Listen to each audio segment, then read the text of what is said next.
شفنا.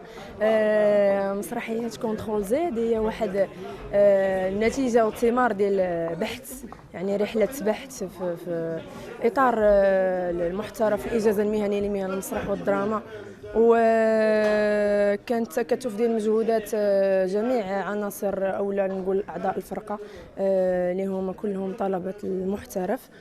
ومهم الحمد لله هذا العرض ما قبل الاول مازال ديفلوبمون ان شاء الله. كيف ما شفتوا الموضوع هو المدرسه الاخراجيه اللي اشتغلنا فيها، مدرسه سورياليه، والموضوع هو رحله اكتشاف الذات ومجموعه ديال الاسئله اللي كيسولهم الشخص لراسو ولنفسه، يعني فاش كيدخل لراسو كيدخل الافكار اللي مترسبه ليه في راسو، دونك عنده واحد الصراع مع الافكار ديالو. وهذا هو المختصر. هذا اول تجربه في الاخراج، ونقدر نقول لك اول تجربه في الاخراج والتاليف معا. التشخيص مازال مي يعني الاخراج والتاليف هذه اول تجربه واول مغامره نقدر نقول. فصراحه ماشي سهله، ولكن الحمد لله.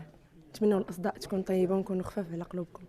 اليوم كان عندنا عرض ديال العرض ما قبل الاول لمسرحيه كونترول زد، تاليف واخراج الطالبه سهام الغرنيطي. اليوم كان عندي دور في هذه المسرحيه وشخصت الدور ديال مستر اكس اللي هو شخصيه كتعيش داخل واحد الشخصيه اللي هي سليم اللي هو كيعاني من واحد المرض، هذا المرض اللي ما يسمى بتبدد الواقع، انه كيتخلط ليه الواقع بالخيال.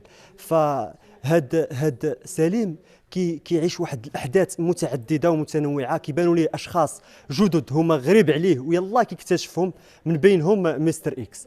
وكتطور الاحداث في نهايه الامر تتسالي العرض في ان سليم كيكتشف راسه بانه سليم وليس مريض. اسمي راقص، كندير رقص معاصر، وديك خدمت مع راقصين، مع خالد بن غريب، مع عدد كاملين، مع بوشرا شريف، كومبيس، بروجيات خدمتهم. او شرفت لي اول مره غندير المسرح. عمري ما اقترحت نديرو، ولكن اقترحت ندير المسرح ديالي ديال اسم ديال صديقه ديالي اسمها مخرجه سهام.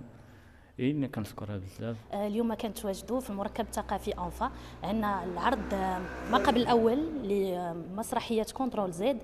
هذه المسرحيه هي كتتكلم على الخيال وعلى الواقع، او ميم طون كتدوي على واحد الشخصيه اللي هي سليم اللي كتعاني من امراض نفسيه، مرض تبدد الواقع، لانه كيتخيل وكيشوف بزاف الشخصيات وهي راه ما كايناش وهميه. بالنسبه للفرقه، هذه الفرقه حنا كنقراو في الاجازه المهنيه للمهن الدراما والمسرح، عندنا العام الاخر ديالنا ديال التخرج، وهذه اول مره نخدم معهم. وبالنسبه لي انا كممثله اشتغلت مع بزاف الفرق، من بينها الفرقه اللي مع الاستاذ المؤلف الكبير عبد المجيد سعد الله، والمخرج ديالنا سامي سعد الله.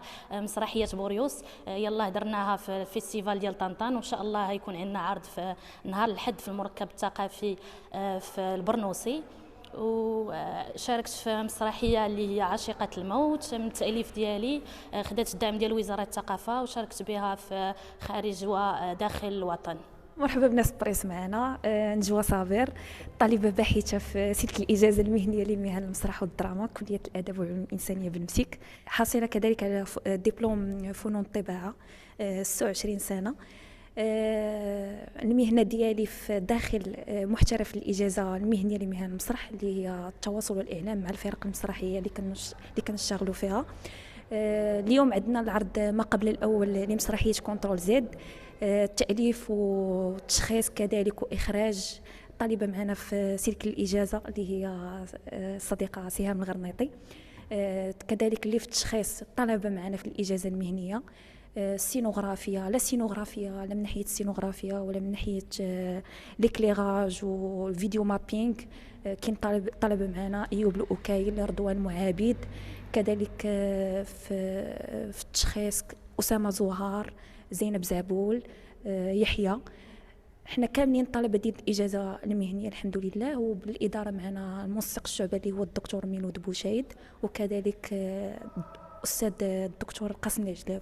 وهاد المسرحيه بمناسبه اليوم العالمي للمسرح قررنا ان نديروا هاد العرض ما قبل الاول، وجا كذلك بمناسبة اليوم العالمي للسعادة، الله يخلينا ديما سعداء. وبمناسبة كذلك عيد الأم، الله يخلي لنا الأمهات، الله يخلي لك أمهاتكم، الله يحفظهم، الله يحفظ لنا جميع أمهاتنا. كنهديه إهداء الوالدة ديالي اللي الحمد لله الله يحفظها، وكذلك إهداء الدكتورة مريم خليل السامي.